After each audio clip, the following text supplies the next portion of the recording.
Hi, welcome to యోగ సూత్ర.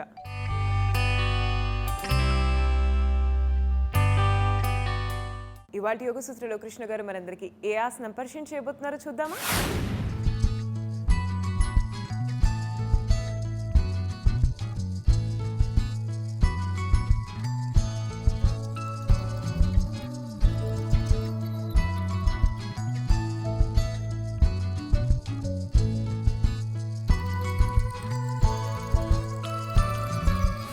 నమస్తే. యోగా సూత్రాలో ఈరోజు చేసే ఆసనం పేరు పరిఘాసనము. పరిఘాసనము మనము ఇంతకుముందు చేసాము. ఈరోజు మనము పరిఘాసనంలో హీల్ కింద పెట్టేసి టోని పైకి చేసి ఫ్లెక్స్ చేసి కాళ్ళ వేలని ఆకాశం వైపు చూపిస్తూ ఆసనం చేయబోతున్నాము. దాంట్లో మనము ఈ బ్లాక్ సహాయాన్ని ఉపయోగించుతున్నాము. ఈ ఆసనం ఏ విధంగా చేయాలో అనేది చూసే ముందు మనము ప్రాణాయామము దాని తర్వాత వార్మప్ చేసి ఈ ఆసనం చేద్దాము. ముందుగా వజ్రాసనం లేదా సుఖాసనంలో కూర్చోవచ్చు. ఒకవేళ వజ్రాసనంలో కూర్చోవడానికి మీకు ఇబ్బందిగా అనిపిస్తే ఈ చెక్క ముక్కని మన పృష్ఠభాగం కింద కాళ్ళ మడమల మధ్యలో పెట్టేసి దానిపై కూర్చోవచ్చు. ఈ విధంగా వజ్రాసనంలో కూర్చొని కళ్ళని మూసివేయండి. ఇలా ఉన్నప్పుడు మనము మన ఇండెక్స్ ఫింగర్ చూపుడు వేలు బొటన వేలు అగ్రభాగాలని ఈ విధంగా తాకించి ఇక్కడ మనము జ్ఞాన ముద్రలో ఉండవచ్చు. ఈ విధంగా కొంత సమయం పాటు శ్వాస తీసుకున్న తర్వాత మనము మన చూపుడు వేలు మధ్యమ వేలుని క్లోజ్ చేసేసి మిగతా వేళ్ళని ముక్కు వైపు ఈ విధంగా తీసుకెళ్ళాలి. ఈ విధంగా చేతులని ముక్కు వైపు తీసుకెళ్ళడాన్ని లేదా ఈ విధంగా బొటన వేలుతో కుడి ముక్కు రంధ్రాన్ని చిటికన వేలు ఉంగరం వేలుతో ఎడమ ముక్కు రంధ్రాన్ని పట్టుకోవడాన్ని మనము విష్ణు ముద్ర అని అంటాము. ఈ విష్ణు ముద్రలో మనము కుడిముఖ రంధ్రాన్ని క్లోజ్ చేసేసి ఎడమముఖ రంధ్రంతో శ్వాస గట్టిగా 30 నుంచి 40 సార్లు తొందరగా తీసుకొని వదిలేయాలి.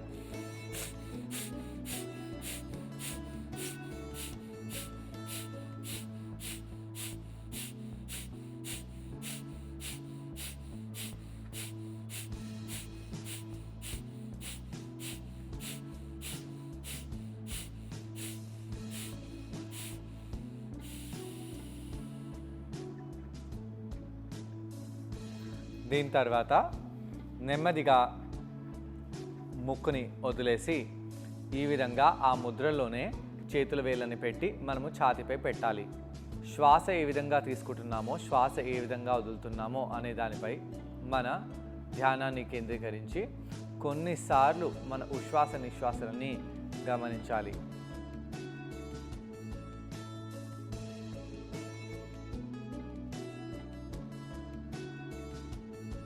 ఇప్పుడు మనము ఎడమ ముఖ రంధ్రాన్ని క్లోజ్ చేసి కుడి ముఖ రంధ్రంతో అదే విధంగా శ్వాస తీసుకోవాలి.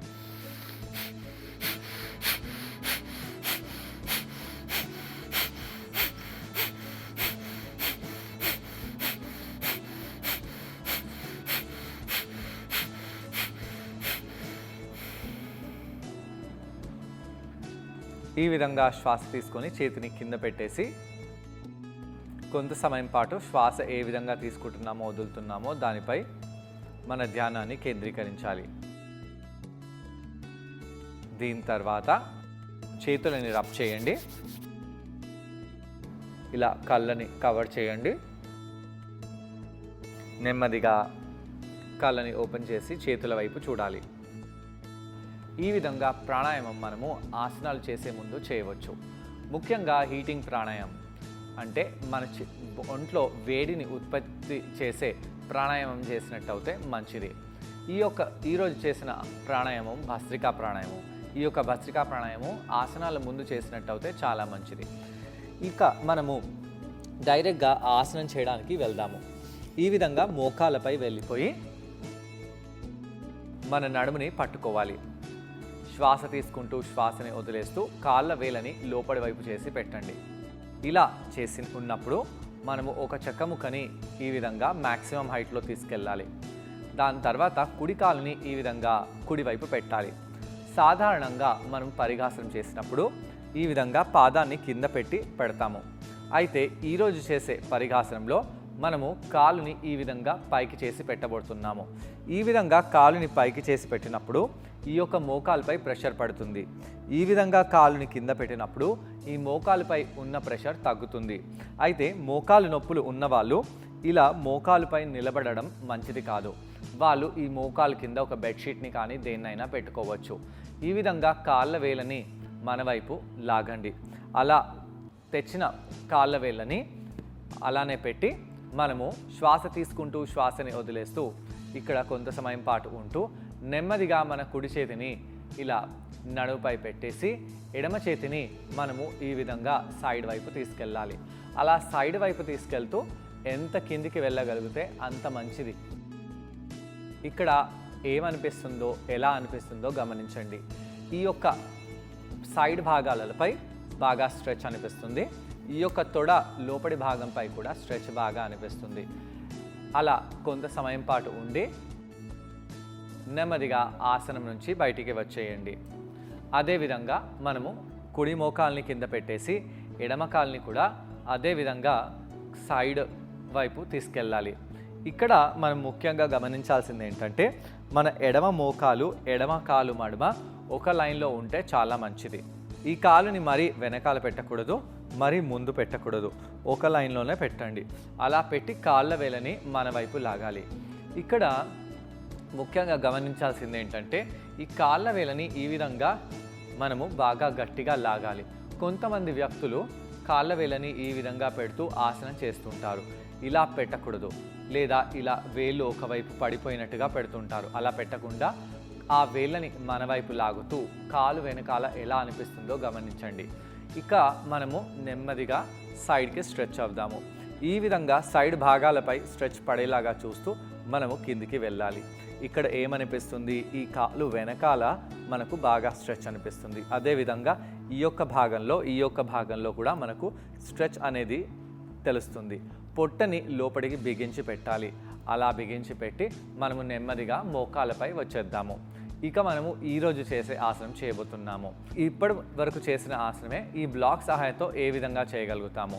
మళ్ళీ కుడి కాలుని కుడివైపు పెట్టేసి ఈ విధంగా బ్లాక్ని మ్యాక్సిమం హైట్లో పెట్టవచ్చు, లేదా మీడియం హైట్లో పెట్టవచ్చు.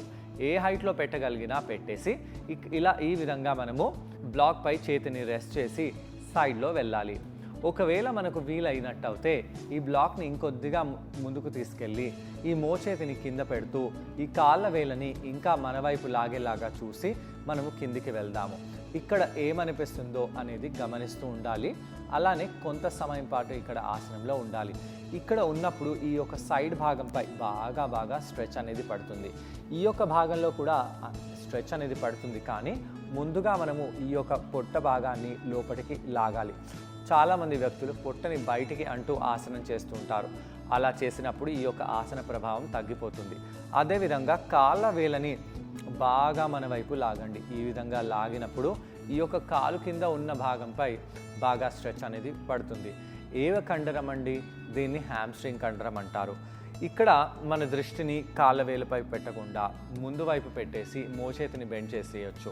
మెడనొప్పి ఉన్న వాళ్ళకు ఇక్కడ కొద్దిగా ఇబ్బంది అనేది అనిపిస్తుంది, ఎందుకంటే ఇక్కడ మనము సైడ్లో బెండ్ అవుతున్నాము కాబట్టి.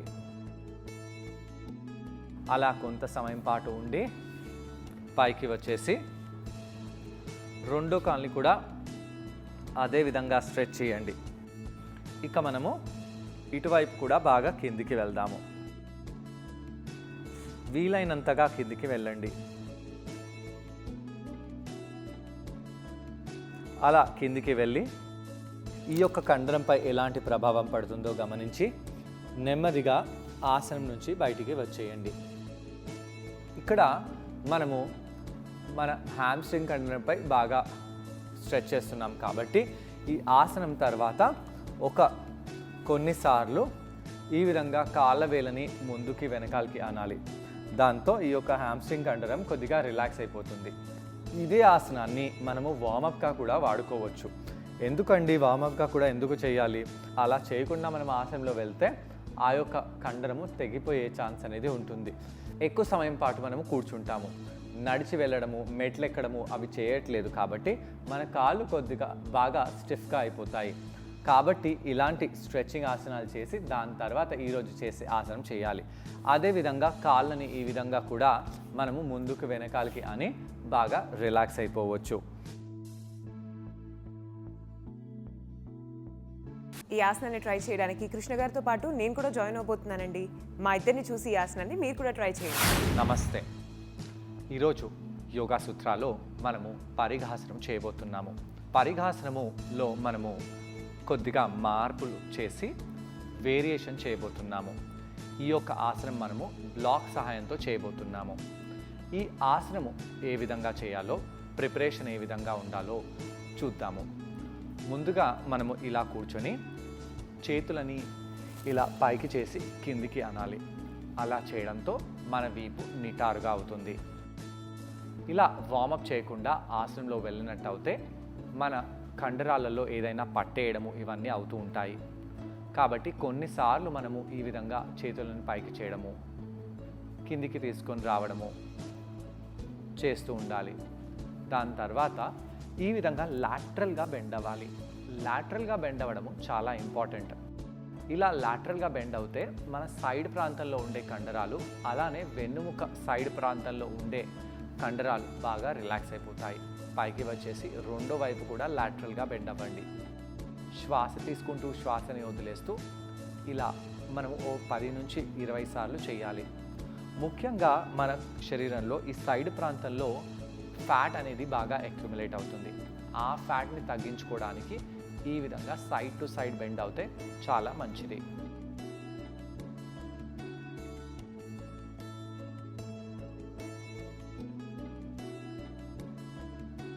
దాని తర్వాత పైకి వచ్చి ఒకసారి ఈ విధంగా ట్విస్ట్ అయిపోయి మళ్ళీ రెండో వైపు ట్విస్ట్ అవుతాము. ఈ ట్విస్ట్ని కౌంటర్గా చేస్తే చాలా మంచిది, కానీ ఈ విధంగా కూడా చేయవచ్చు. దాని తర్వాత మనం మోకాలపై వచ్చేద్దాము. ఇలా మోకాలపై వచ్చి నిలబడదాము. ఇలా మోకాలపై నిలబడి మనము ఒక కాల్ని ఒకవైపు చేద్దాము. కుడి కాల్ని కుడివైపు స్ట్రెచ్ చేయండి. సాధారణంగా పరిఘాసనంలో ఇలా కాలుని పెట్టేసి మనము స్ట్రెచ్ చేస్తాము.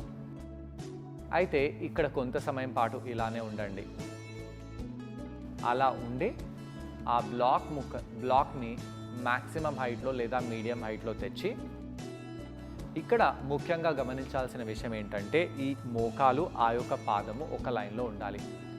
అలా పెట్టి చేతిని ఆ బ్లాక్ పై పెట్టి ఇలా స్ట్రెచ్ చేయండి.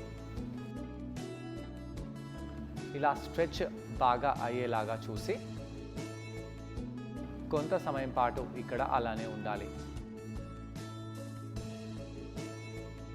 ఏమనిపిస్తుందో గమనించాలి. ఈ సైడ్ భాగంలో ఛాతీలో ఇక్కడ స్ట్రెచ్ బాగా ఉంది. పైకి వచ్చేసేయండి. మళ్ళీ సైడ్లో బెండ్ అవ్వండి.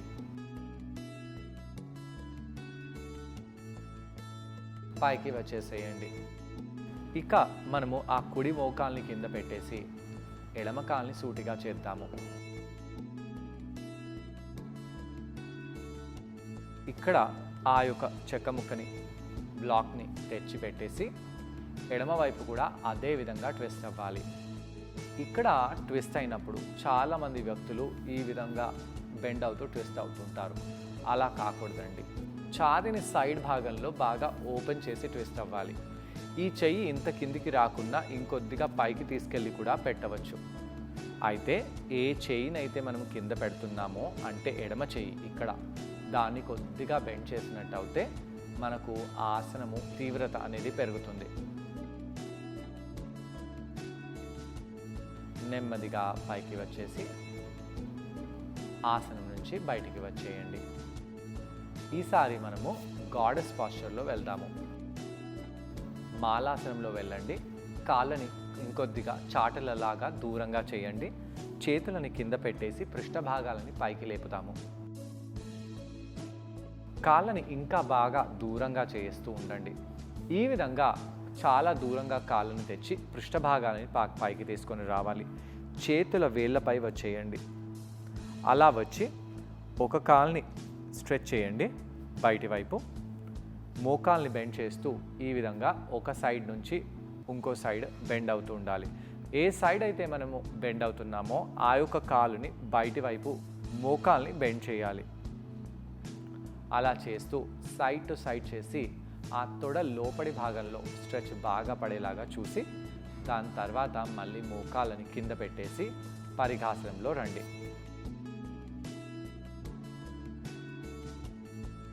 ఈసారి ఆ కాళ్ళ వేళ్ళని పైకి లాగుదాము.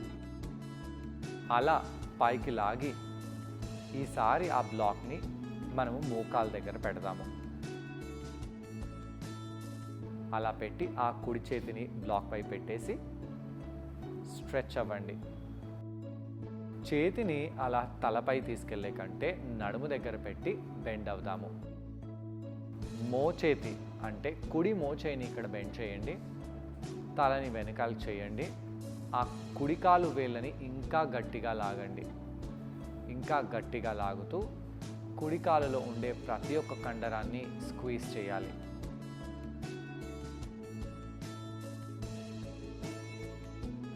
శ్వాస తీసుకుంటూ శ్వాసని వదిలేస్తూ ఆ కాళ్ళ వేళ్ళని ఇంకా యాక్టివేట్ చేస్తూ ఇప్పుడు మనము ఆ ఎడమ చేతిని పైకి అనాలి. దీని తర్వాత ఆసనం నుంచి నెమ్మదిగా బయటికి వచ్చేసేయండి. చూసారు కదండి, ఈ ఆసనం పేరు పరిఘాసనం. ఈ ఆసనం మనం బ్లాక్ సహాయంతో చేసాం. ఈ ఆసనం చేయడం వలన హ్యామ్స్ట్రింగ్ కండరాలకు చాలా మంచిది. శరీర సైడ్ భాగాలకు మంచి స్ట్రెచ్ లభిస్తుంది. అలాగే కాళ్ళ కండరాలు బాగా టోన్ అయ్యి ఫ్లెక్సిబుల్గా తయారవుతాయి. ఈ ఆసనాన్ని రిపీట్ చేయవచ్చు. తొడ కింద ప్రాంతంలో ఎలా అనిపిస్తుందో, వీపు నడుము భాగంలో ఎలా అనిపిస్తుందో,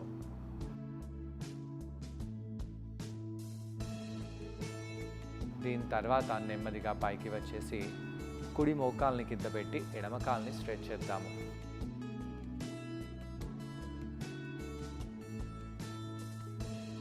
ఆ కాళ్ళు వేళ్ళని పైకి అనేసి చెక్క ముక్కని మోకాళ్ళ దగ్గర పెట్టి దీని తర్వాత ఆ ఎడమ చేతిని బ్లాక్ పై పెట్టండి.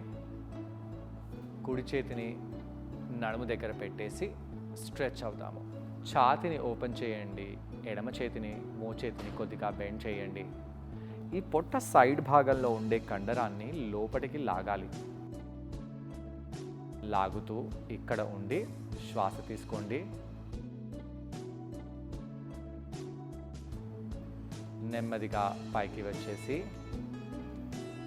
బ్లాక్ని అక్కడే పెట్టి మళ్ళీ బెండ్ అయిపోయి ఈసారి కుడి చేతిని పైకి అనండి. ఎడమ మోచేతిని బెండ్ చేయండి.